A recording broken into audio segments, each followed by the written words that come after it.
Apat na congressman ang walang allocable or insertion during the 2025 DPWH budget. Diba? Ayon ito sa file na pinalabas ni Kong Leviste.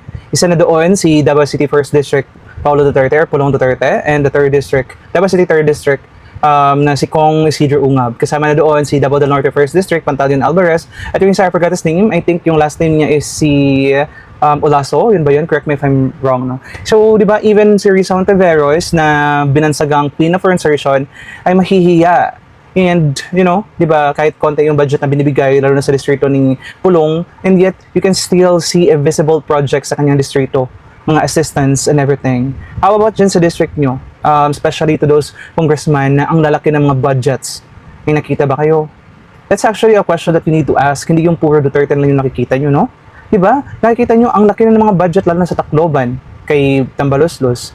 Nakita nyo na ang laki ng budget ni Sandro Marcos, and may mga iba pa nga natin nag 20 billion sa ayon dun sa file na pinalabas ni Kong Leviste, and yet ang ina-attack nyo pa din yung mga Duterte.